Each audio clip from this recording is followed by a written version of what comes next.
Почитувани гледачи, вие сте со телевизија Нова. Гостин во нашето студио е дополнителниот заменик министер за труд и социјална политика Диме Спасов. Добре дојдовте. Добро ве најдов. Низа обвинувања денови ве упатени на ваша адреса. Молчевте неколку дена, зошто токму денеска решивте да излезете во јавност? Решив сега да излезам во јавноста, бидејќи очекував транспарентна и правична истрага од страна на МВР, раководена од ССМ. Меѓутоа, гледајќи го извештајот на МВР, кој што повеќе личи на партиско соопштение отколку што на полициски извештај, може да се заклучи дека ова е обид за моја политичка и општествена дискредитација и дисквалификација. Ова е класична злоупотреба на една институција како МВР за остварување на политички цели. Ова е еден обид, едно смислено сценарио, преку криминално полициска местенка да се нанесе штета врз мојот углед. Токму заради тоа решив да излезам во јавноста, бидејќи јавноста мора да ја знае вистината.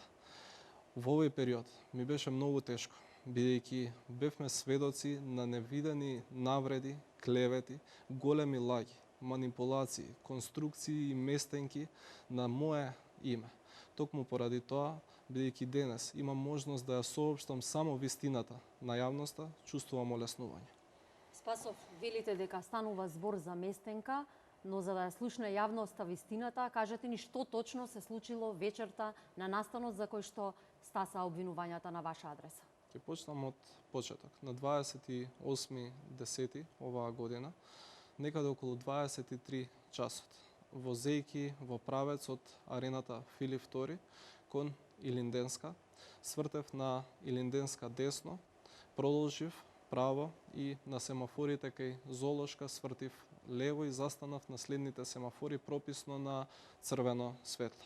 Чекајќи да се запали зелено светло, наеднаш возилото кое што го управував беше нападнато од непознато лице, односно започна да тропа на совозачките врати, се обиде да ја отвори вратата и истото се закануваше по мојот живот. Во тој момент почувствував загрозеност и започнав да возам. Продолжив право, ги поминав семафорите кај Партизанска и застанав на следните семафори кај фабриката Треска. Во меѓувреме, веднаш кога тргнав, забележав дека лицето кое што го нападна моето возило, кое што се обиде на некој начин и да ме извади од возилото со цел физички да ме нападне, влезе во возилото кое што возеше од позади и продолжи да ме следи. Застана на истата раскрсница кај фабриката Треска. Најпрво излезе едно лице и започна да тропа по совозачките врати, се обиде да ги отвори, се закануваше. Веднаш потоа излезе уште едно лице кое што се обиде да ја отвори возачката врата, каде што седев јас, тропаше по возилото и истото се закануваше. Во тој момент почувствував опасност по мојата безбедност и по мојот живот. Се одлучив да почнам да возам и да се обидам да им побегнам на баќачите. Свртев десно по булеварот Митрополит Теодоси Гологанов и тука пред Веро 2 повторно свртев десно во обид да ги избегнам. Бидејќи се работи за споредна улица која што е навистина тесна улица и на која што има паркирано многу возила. Бегајќи од напаѓачите во разминување со уште едно возило се направи мал контакт. Во оваа прилика сакам да се извинам на господјата на чие што возило нанесов минимална штета. Жалам поради таквиот настан и ќе надоместам причинетата штета. Да беа околностите други, со сигурност ќе застанев. Меѓутоа, бидејќи бев бркан, следен од непознати лица, продолжив да возам и веднаш позади катастарот застанав. Излегов од возилото. Како што излегов, забележав како две возила се паркираат позади моето возило. Од првото возило излегоа лица со огнено оружје, пиштоли во рака. Од второто возило кое што беше веднаш позади излегоа оние лица кои што ме следеа и ме нападнаа на два пати на две раскрсници. Се обидов да разговарам со лицата кои што беа со оружје во рака. Наеднаш почувствував напад, односно бев ненадејно нападнат, беше применета сила врз мене и бев турнат на возилото кое што го управував. Беше вперено огнено оружје, пиштол во мене. Јас досега сум немал работа со криминалци и со ништо не сум заслужил ваков однос да биде вперено оружје, да биде вперен пиштол во мене. Неколку моменти потоа се приближи и застана полициско возило од десната страна и во тој момент напаѓачот кој што впери пиштол во мене се повлече. Следеше период во кој што дојдоа многу лица. Дел во униформа, повеќето не униформирани. Дел од нив ми се заканува. Во една таква тензична атмосфера, каде што најпрво бев следен, потоа и на два пати поред, на два обиди, се обидоа напаѓачите да ме извадат од возилото и физички да ме нападнат. Потоа се обидов да бегам. Бев нападнат и од лице кој што примени сила врз мене и впери оружје, впери пиштол во мене. Покрај тоа, на напаѓачите кои што ме следеа не беа превземени врз нив никакви мерки, односно следеа и ја наблюдуваа ситуацијата откако застанавме. Заклучив дека се работи за криминално-полициска конструкција, за смислена местенка, која што има за цел да го наруши мојот углед и да нанесе штета врз мене, а постоеше и опасност по мојата безбедност, меѓутоа опасност и по мојот живот. Токму поради тоа се одлучив да го напуштам местото. По полицискиот извештај стои дека вие сте го удриле пасатот кој потоа ве пријавил. Дали е ова вистина? Ова не е вистина. Јас ниту приметив, ниту осетив било каков удар со возилото кое што ме следеше и од возилото кое што излегоа лица кои што се обидоа да ме нападнат. Ова, според моите информации, не може ни да се утврди.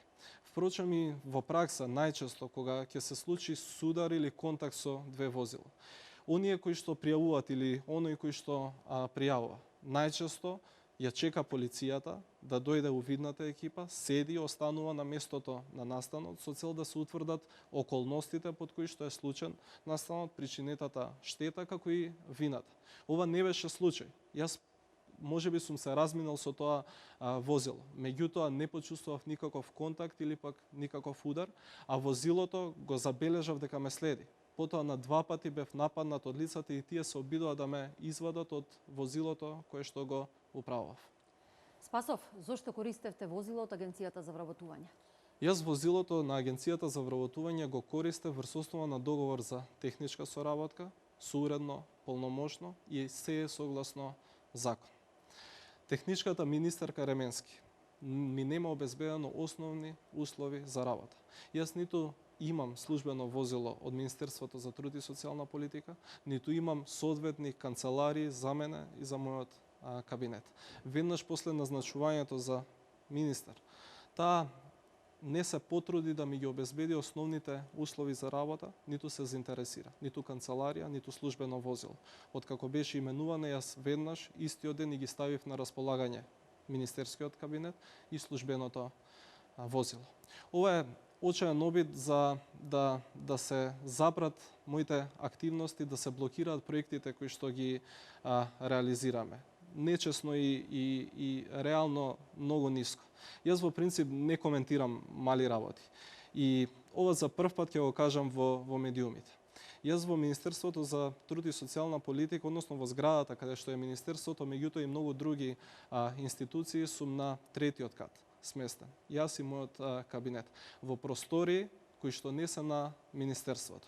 Односно во простории во кои што беше сместено Министерството за финансии, па потоа, откако се иселија, требаше да се смести дел од управата за имотно правни работи. Меѓутоа, бидејќи не ми беа обезбедени простории за работа, го замолив директорот да ми ги отстапи просториите за нормално да можеме да ги извршуваме работите. Крајно нечесно и некоректно.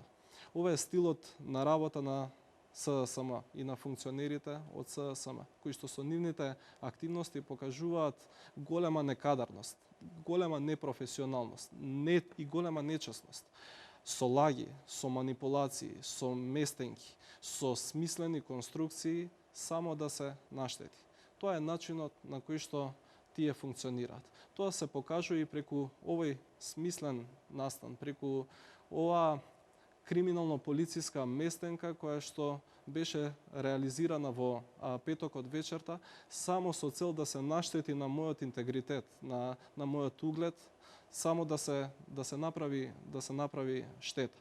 Ова е голема злоупотреба на моќта на институција како што е МВР. Исто така, би сакал да истакнам дека ова нема да ме скрши и не сме да ме скрши, бидејќи не сме да дозволиме и да дозволам со едно црно сценарио, како во времето на најцрните времења на УДБА, преку невистини да се наштети на угледот на една личност. Јас и понатаму, како и досега, како и во минатото, ќе продолжам да работам во интерес на граѓаните и само во интерес на граѓаните на Република Македонија. Ќе продолжам да ги реализирам ветувањата и зборот кој што сме го дале пред граѓаните и ќе продолжам да ги реализирам проектите за подобрување на нивниот живот. Според вашите тврдења, некој се обидел да ве намести. Кој и зошто? Кој и зошто треба да истражат органите. Има многу пропусти во постапките и за тоа треба да се понесе одговорност. Така да, јас повторно ќе кажам, ова е смислено сценарио. Ова е сценарио во кое што сакаат да наштетат на мојот личен интегритет. Ова е една криминално-полициска местенка во која што има многу докази кои што тоа ќе го потврдат. Ова е обид на опозицијата на секој начин само да се наштети преку злоупотреба на институциите, да се освојат политички поени или да се постигнат политички цели. Нешто што не смее да се дозволи. Ви благодарам што бевте гостин во студиото на телевизија Нова. Ви благодарам јас на вас. Почитувани, имавте можност да го слушнете интервјуто со заменик министерот за труд и социјална политика Диме Спасов. Останете со нашата програма.